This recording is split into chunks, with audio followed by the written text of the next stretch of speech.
This actually turned out to be kind of a busy week. Kind of. Really busy week. I had book club, we put laminate flooring through our master. The refrigerator broke, so we've been cleaning up lots of sticky drippage and water. And I have graduation tomorrow. Steve is graduating tomorrow. And then we're leaving town. Yeah, so I thought this week it would be good to just put together our questions and answers video for our next big adventure. For those of you who caught the end of our last video, you know that we are moving into a fifth wheel sometime this summer. We do have to list and sell our house first, and then we're planning to use a big chunk of that equity to buy the trailer so that we can save up for our dream home down south. People always ask why down south, and I'll tell you that the prices are good and you can buy land, and land is what I want, and that's where it's feasible, and it's warmer than Utah, which is another big item on my list. Steve loves the heat. So moving into a trailer for a couple of years, while it's not our long-term plan, it is going to help us get where we want to go quicker than if we were to buy another place in Utah, because Utah prices are just jacked up right now. And renting is just as expensive as owning, so we're moving into a fifth wheel.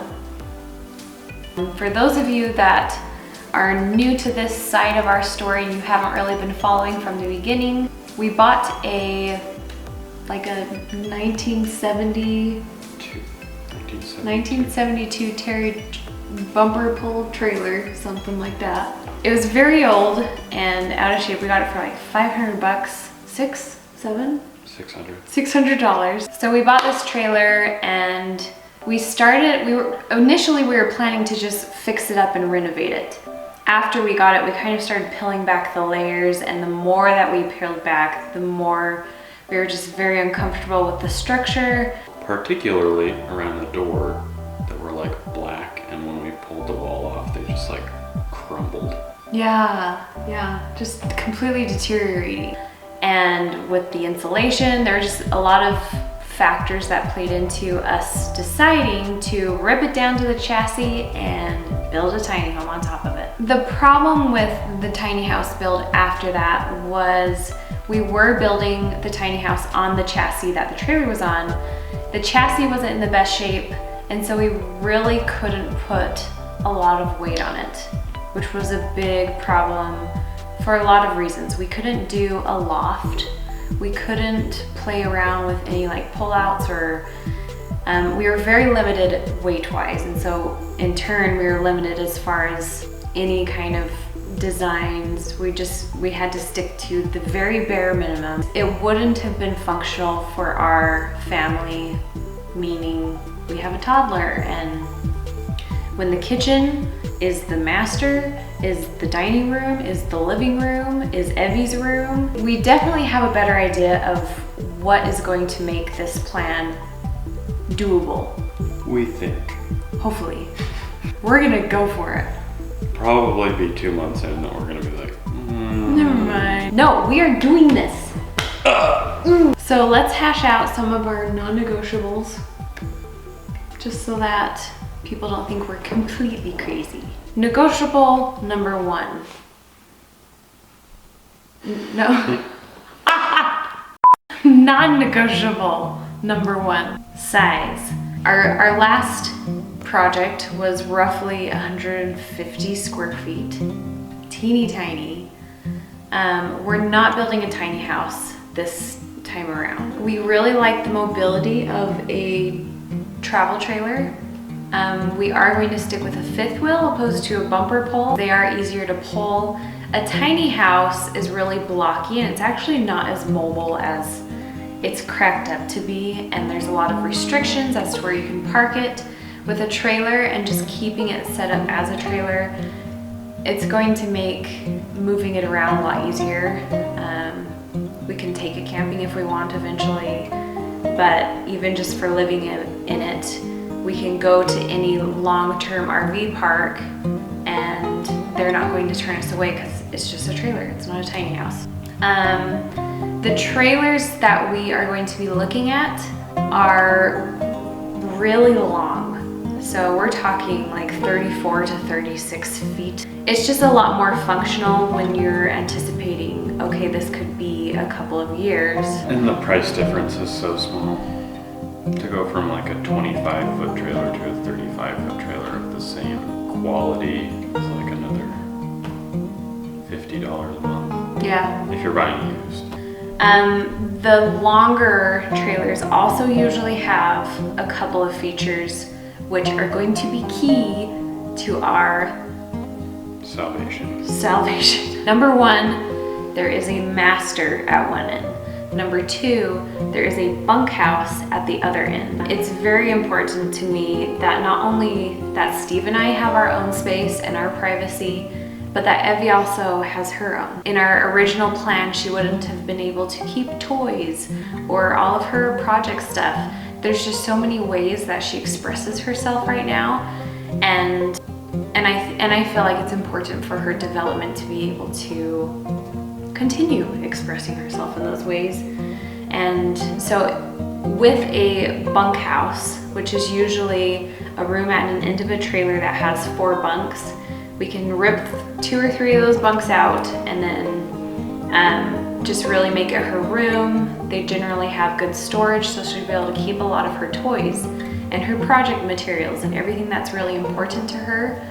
We've actually been going through a phase of decluttering and organizing, and she's been really good about picking and choosing the things that are genuinely important to her and that make her happy. We're practicing some Marie Kondo up in here, that's all I can say. Even Steve is on board. We're all working together to kind of downsize and declutter. We're not just throwing everything away.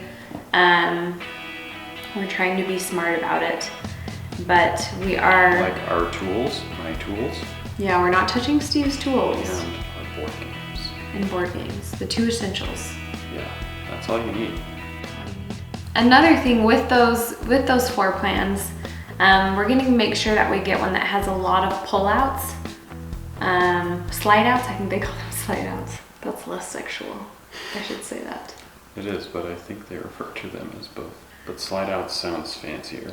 So we're gonna make sure we get one that has quite a few slide-outs. I've seen some that have like 4 to 5.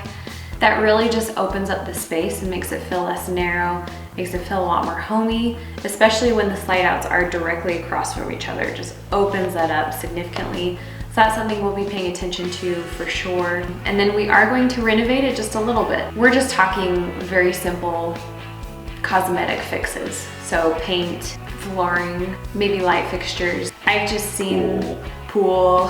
Those just seem to make the biggest difference in transitioning it from camping trailer to home residence. Very excited to tackle that project.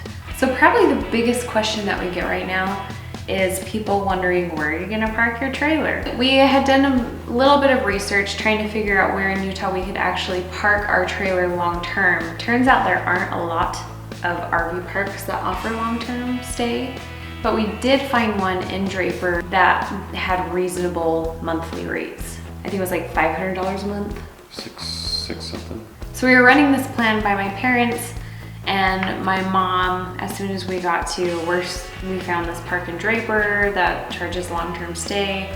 Then my mom said, "You've got to be joking, right?" They offered for us to stay there again, which was very generous and sweet.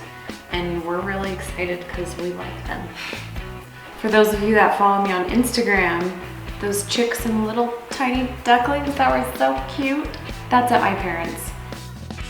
Actually, parking the trailer at my parents' is contingent on us figuring out a septic hookup and electric, also internet. So if we can figure all that out, which we should be able to, then that's the plan going forward. Because we don't have a lot of time this week, we just wanted to quickly touch base with you and let you know a little more in depth of what we're going to do. We do have to kind of finish house renovations, and so we're going to take you on a before and after walkthrough as soon as that's finished, because it's been quite the transformation.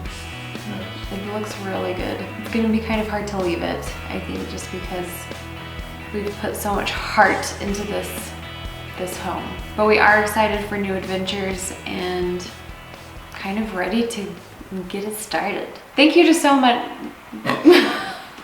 Flip again, bro.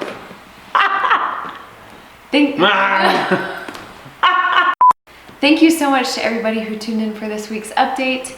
Make sure to subscribe if you're new here so you don't miss next week's video. We do post new videos every single weekend. And we will catch you guys on the flip.